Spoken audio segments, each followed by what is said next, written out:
Hi, my name is Emmanuel. I am a success coach for the college, and this is my dog, Nico. Para bailar la bamba, para bailar la bamba, que necesito una poca de... And today is just going to be a quick video on a time management workshop. It's going to be pre-recorded for you guys. It's all about how to make the most out of your time. All right, and so once again, welcome to the time management workshop that we have here for you today. We're just going to jump into the first slide, right? If I can get this thing to change, actually, there we go, right? So the first thing we're going to talk about is finding your productive hours or that time frame of the day where you feel the most focused, the most energized, the most productive. Right? Everyone has that time of day, whether it's first thing in the morning, maybe a little bit later in the afternoon, or even at night, where you feel focused and energized and ready to tackle tasks that are going to take a decent amount of energy for you. Right? And so for me, that time of day is actually in the morning, not first thing in the morning. I'd say probably from 10 a.m. to 1 p.m. is where I'm the most efficient, more focused, more energy in general. Right, and then it starts to fizzle out towards 2 to 3, a little bit less, not necessarily less productive, but definitely harder to remain as focused and as efficient as I am in the morning. And then towards the end of the day, 5, 6, 7 p.m., not too much is going to get done during those hours for me personally. And so that being said, the point of this is to, I guess you have to know yourself well enough to realize that there's a certain time of day where you're going to be able to have a better time staying focused and doing what you need to do, right? And that's when you want to take advantage of, any readings that you might have to do, any notes of reviewing your notes, maybe some practice questions, right? Whatever activity you have that day planned, academically at least, is when you want to take advantage of that productive hour, right? Try your best to schedule that activity for that time. Again, so the big takeaway here is try your best not to schedule those activities that are going to take a lot of your mental energy or focus. Try not to schedule those activities during the hours where you're least productive, right? So for example, I'm not going to schedule myself to do a reading on 3 different sections and then make some notes in those 5, 6, 7 hour or 7 o'clock window that I spoke about earlier, right? That might be time that I assigned for a task that doesn't require a lot of focus and mental energy, right? Maybe I'll do laundry during that hour and I'll choose to do, that activity that I had planned for my school. Maybe I would do that earlier in the day. All right, so moving on to the next slide. Is to have a structured schedule, right? Or to block out your time. That's another way to say it. But you want to have either a weekly or a monthly planner. I think it's a good idea to have both, right? Use your syllabus for your courses to plan out what's due when. You can prioritize different things based on their point value for the overall course. As well as, prioritize some study time near the exams, things like that, right? And when you do this, when you try and plan out your schedule, either on a weekly or a monthly basis, it's always good to have like a to-do list for the week. But you should also use an estimate of how much time each activity is going to take, right? So up here, the second bullet point that we have here, how much time does the activity take? We have a checklist of things for like any given day, right? Let's say you have to do some laundry, but you also want to review notes and do some practice questions. I put here it would take about 2 hours to do the laundry, maybe an hour of review, and then maybe 40 minutes, 45, 30 minutes for your practice questions, right? And so the key is, I think when you're guessing or estimating how much time things are going to take you, don't be too optimistic, right? Don't say, well, it takes about 40 minutes for the washer to do its full cycle and then an hour to dry the clothes. So it's an hour and 40 minutes for laundry. No, right? You have to account maybe folding the laundry after, any walking that you have to do in between, maybe your laundry machines aren't in your apartment or in your house. Maybe you have to move outside to get the clothes cleaned, that kind of thing, right? So again, don't be too optimistic with how much time things are going to take you. My suggestion would be to round up a little bit always. And so once you've made those kind of estimates of how much each activity is going to take you, you want to actually go to your calendar or your planner and block off those times where you're going to be doing those activities, right? So the first things you want to block off are, of course, any set in stone commitments that you will not be changing over the course of the week or the month, right? So your class times, those are pretty set in stone. Anytime you're going to be in a clinical setting, again, that's not going to be changing. Work hours, if you have a steady weekly or monthly schedule that's consistent, right? You want to use that, block that time in. Any other commitment where you can't move around at all and it's set in stone for your schedule for the week to come or the month, go ahead and block off that time. And that's going to help you see how much free time you have. It may be more than you thought it would be, more than you realized it was, or it might be a lot less than you realized it was. But either way, what's left over after you do that is the time where you're actually free. And so after you do that, you would put in time for studying, review, assignments, right? Those different things. Also, we're people. We do more than just like eat, sleep, and study. So you do want to make time for things that you enjoy. That way your semester isn't completely miserable. You want to have some balance in your life, especially throughout the semester. And by the way, when I say things like, schedule it in or block off the time, I'm actually referring to the right side of the screen where there's like a weekly planner, and it has chunks of time designated for certain activities, right? So that's what I mean when I say that. Another thing that's really, really helpful is instead of just scheduling in like a designated time where you're going to be studying, and then, the time approaches, you get there, you break out all the books, and then you review, whatever chapter top to bottom, I would really suggest setting more specific goals for your study sessions, right? So maybe instead of reviewing as much as you can within that hour and a half time, you would pick something that you feel a little bit less confident on or less comfortable with. Focus more on that. Have a certain outcome that you want to get by the end of the study session, right? Or set a goal for what you want to accomplish by the end of that study session. Maybe it's being better at distinguishing certain medications that you confuse often or something, right? Set a specific goal for your study sessions. I find that it'll keep you a little bit more focused throughout the study session and even more productive in some cases, right, than just reviewing notes from top to bottom. And lastly, you just want to make sure that you are planning for any distractions or urgent interruptions that pop up throughout your day, right? And so the best way you can do that is by reserving maybe an hour and a half later on in the day. It may not be the most ideal time right? It might not match up with that, hours of productivity that we talked about a little bit earlier.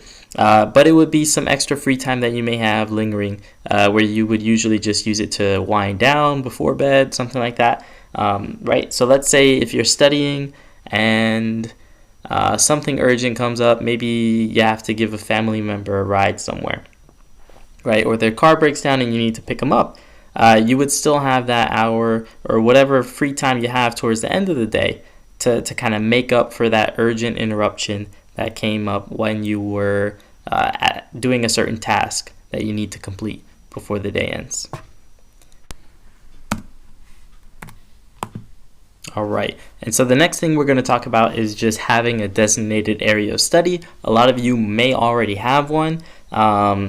If you don't, try and get one, right? You want to have a space that you associate with productivity, being focused, not being distracted.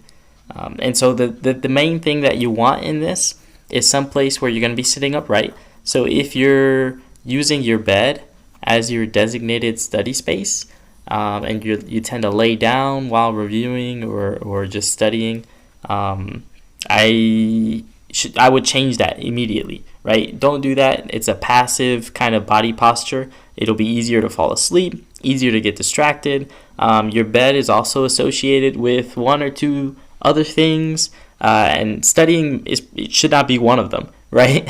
So make sure you're either at a desk or a table where you can sit upright, have good posture. Try that this space have good natural lighting, and you also want it to be clear of clutter or distractions, right? So clear it off of whatever is usually on there. If it's like a desk in your room, you don't want anything to be on there that's not going to be relevant to whatever task is at hand. And build the habit, right? Use this designated study space during those productive hours that we talked about earlier in this workshop. So this is actually a pretty quick slide. Not going to spend too much time on it. I think it's fairly straightforward. We're going to continue on.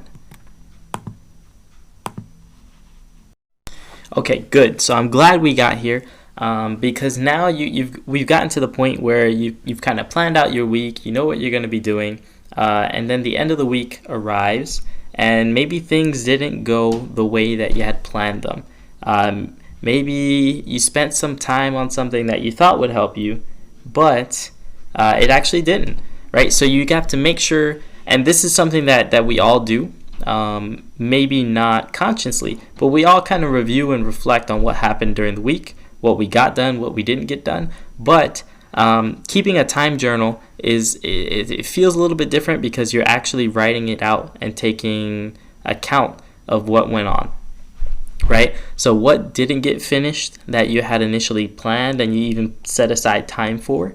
Why did it not get finished? What are things that you didn't account for that ended up being an obstacle throughout the week, right? And you also have to make sure that you're making the necessary adjustments for the following week to make sure that you can get everything done or that you can accomplish more, right? So this is, again, another pretty simple one. I think most people already do this in some way, but it's a little bit more in depth.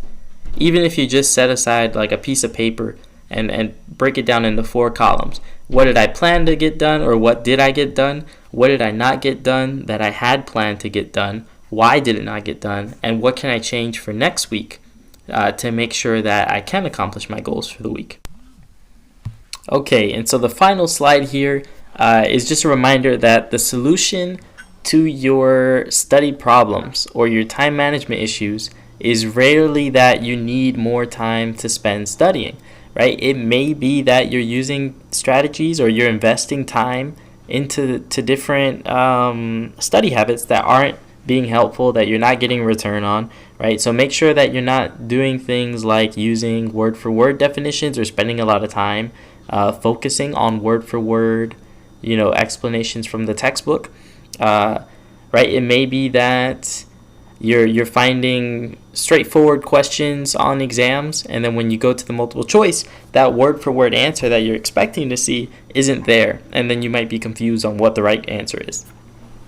And again, you guys know that you're being assessed on your understanding the material, how to apply it into different scenarios, and so word-for-word transcribing notes, those kinds of activities I don't think are going to be helpful ones to spend your time on, right? Also, try your best to avoid just having general unspecified blocks of time where you're just like, I'm going to study. That's what I'm going to do with this 2-hour time frame. I'm going to study. Try to replace that. Instead of just like, I'm going to study, maybe you're going to review a certain category of medication.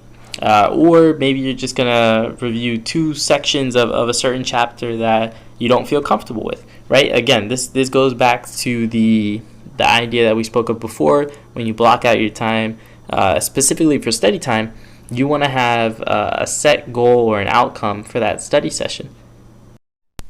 And the final 2 things we're going to talk about is prioritization. Make sure that you are prioritizing correctly when you plan out things and you put them on your weekly planner. Make sure that you're considering the important things that maybe are not urgent, and then also the important things that are urgent, and schedule them on your planner accordingly.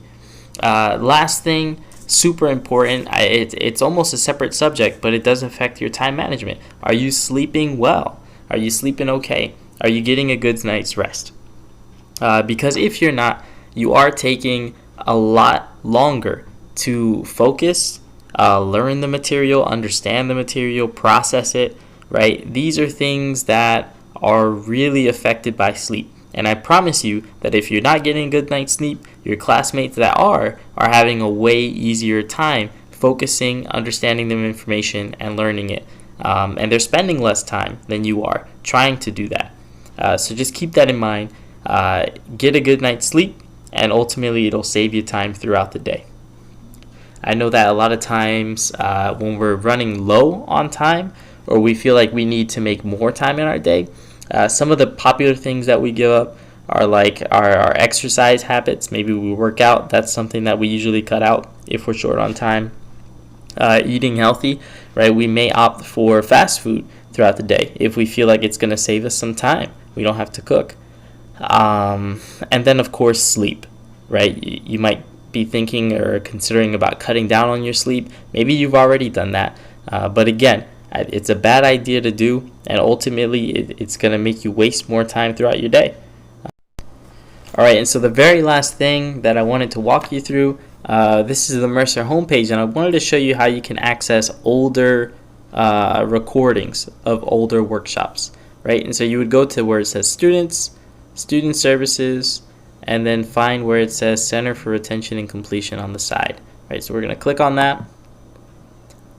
If you scroll down towards the middle of the page, Workshops and Events, right? We're going to click on that.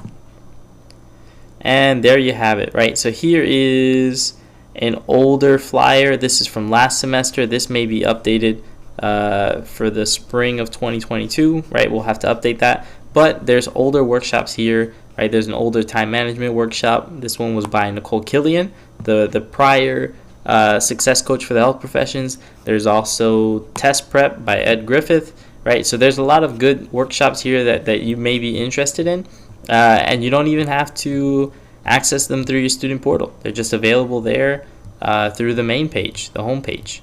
All right, thank you very much. I really hope that you found at least one or two things from this time management workshop that you're going to be incorporating into your new routine. And if that's the case, then the workshop was a success. So thanks a lot for sticking around, and bye.